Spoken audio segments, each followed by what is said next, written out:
আসসালামু আলাইকুম অনার্স ভর্তি পরীক্ষার্থীরা আমরা অনার্স ভর্তি পরীক্ষায় কেমন রেজাল্ট করব এটা টোটালি নির্ভর করবে দুইটা জিনিসের উপর। এক হচ্ছে আমার প্রিপারেশন, দুই হচ্ছে প্রশ্ন। মাত্র 310 টাকায় যারা এখনো আমাদের জাতীয় বিশ্ববিদ্যালয়ে ভর্তি পরীক্ষার প্রস্তুতি করছে যুক্ত হন, খুবই দ্রুত করো, কারণ কি একটা মাত্র কোর্সে তুমি সকল সাবজেক্টের সাজেশন পাবে পিডিএফ আকারে। জাতীয় বিশ্ববিদ্যালয়ের বিগত বছরগুলোর ভর্তি পরীক্ষার টোটাল প্রশ্ন ব্যাংকটা পাবে পিডিএফ আকারে। প্রত্যেকটা সাবজেক্টের গুরুত্বপূর্ণ এমসিকিউ থাকবে পিডিএফ আকারে। সেই সাথে পড়াশোনার রুটিন প্লাস গাইডলাইন এভরিথিং থাকবে এই একটা মাত্র কোর্সে, যেগুলো তোমাকে জাতীয় বিশ্ববিদ্যালয়ে ভর্তি পরীক্ষায় ভালো একটা নাম্বার পেয়ে উত্তীর্ণ হতে প্রচন্ড পরিমাণে হেল্প করবে। আমাদের কোর্সে যুক্ত হতে স্ক্রিনে দেওয়া নাম্বারে 310 টাকা কোর্স ফি পাঠিয়ে এই নাম্বারে হোয়াটসঅ্যাপে আমাকে জানাবে ভাই কোর্স ফি পাঠিয়েছি, সাথে সাথে তোমাকে গ্রুপে যুক্ত করে নিব। তখন থেকেই তোমার ভর্তি পরীক্ষার প্রস্তুতি শুরু হয়ে যাবে।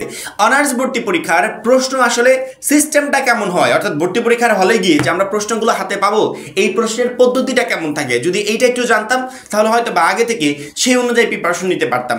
আজকে টোটালি তোমাদের কোশ্চেন সম্পর্কে তোমাদেরকে ধারণা দিয়ে দিব ইনশাআল্লাহ।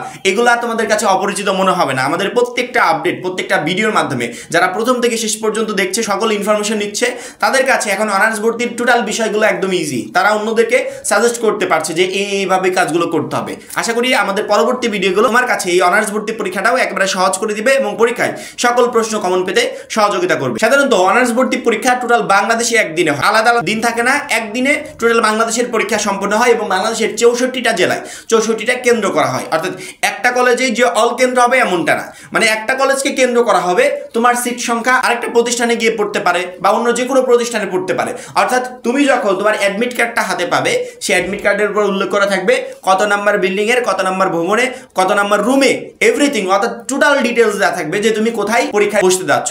সেই ডিটেলস অনুযায়ী চলে যাবে পরীক্ষার হলে, পরবর্তীতে পরীক্ষায় অংশগ্রহণ করবে।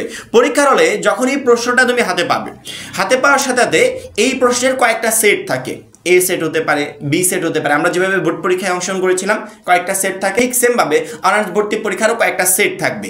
এই সেটের প্রশ্নগুলো শিক্ষার্থীদেরকে দেওয়া হবে। ভর্তি পরীক্ষার হলে একজনের থেকে দেখে লেখা, একজনের থেকে শুনে লেখা, এরকম কোনো সুযোগ নাই, যেভাবে তোমাদের বোর্ড পরীক্ষাতেও ছিল না। নিজেরা যতটুকু পারবো তার উপর ডিপেন্ড করে আমাকে ভর্তি পরীক্ষা দিতে হবে। অনার্স ভর্তি পরীক্ষা বা জাতীয় বিশ্ববিদ্যালয়ে ভর্তি পরীক্ষার প্রশ্ন সাধারণত কঠিন হয় না। কঠিন কেন হয় না?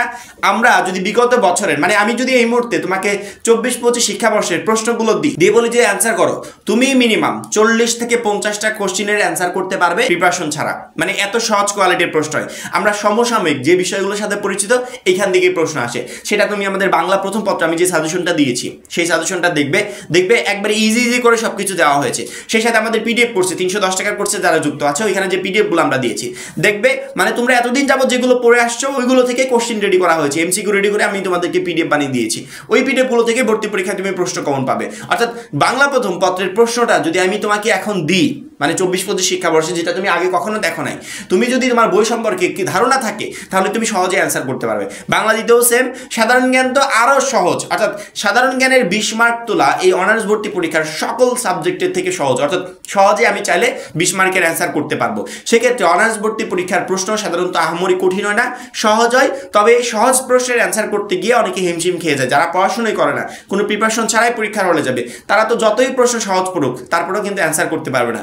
ওকে যদি তুমি পরীক্ষার আগের রাতে প্রশ্ন দিয়ে দাও তাও পরীক্ষার হলে গিয়ে কোনো অ্যান্সার করতে পারবে না। অর্থাৎ প্রিপারেশন ছাড়া প্রশ্ন যতই সহজ হোক আমরা কখনো অ্যান্সার করতে পারবো না। বাসা থেকে আমি যদি ভালো প্রিপারেশন নিয়ে পরীক্ষার হলে যাই, সেক্ষেত্রে প্রত্যেকটা প্রশ্ন আমার কাছে সহজ থাকবে এবং অনার্স ভর্তি পরীক্ষায় ভালো নম্বর পেয়ে আমি উত্তীর্ণ হতে পারবো।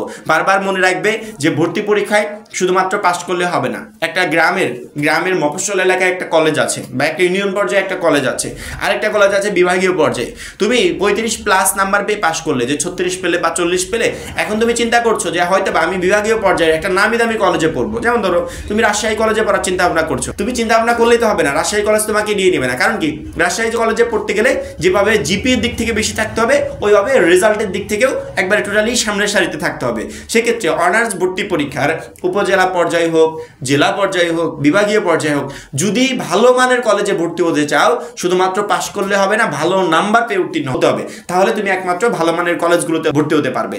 প্রশ্ন নিয়ে একদমই টেনশন করবে না, প্রশ্ন অনেক সহজ হয়। সেটা 24-25 শিক্ষাবর্ষের কোশ্চেন আমাদের যে পিডিএফ কোর্সটা আছে দেখবে ওইখানে দেওয়া আছে। তুমি ওই কোশ্চেনগুলো দেখলে বুঝতে পারবে যে আগের বছরের প্রশ্ন এত সহজ ছিল, তোমাদের বছরের প্রশ্ন সেম কোয়ালিটিতে আসবে, তোমাদের বছরের প্রশ্ন সহজ হবে। এবং প্রত্যেকটা সাবজেক্টের সাজেশন পর্ব অলরেডি আমরা আপলোড শুরু করে দিয়েছি। বাংলা প্রথম আপলোড করেছি, বাংলা দ্বিতীয় করেছি, সাধারণ জ্ঞান করেছি এবং পর্যায়ক্রমে অল সাবজেক্টের সাজেশন ইনশাআল্লাহ তোমরা পেয়ে যাবে। আমাদের সাজেশনগুলো ফলো করলে পরীক্ষার হলে প্রত্যেকটা প্রশ্ন একেবারে কমন থাকবে। আশা করি প্রত্যেকটা শিক্ষার্থী বুঝতে পেরেছো। এখন এই পর্যন্তই। পরবর্তী ভিডিওর জন্য অবশ্যই চ্যানেলটাকে সাবস্ক্রাইব করে রাখবে। যারা এখনো আমাদের ভর্তি পরীক্ষার প্রস্তুতি কোর্সে যুক্ত হয় নাই, খুবই দ্রুত যুক্ত হয়ে যাবে। সবাই ভালো থাকবে, সুস্থ থাকবে।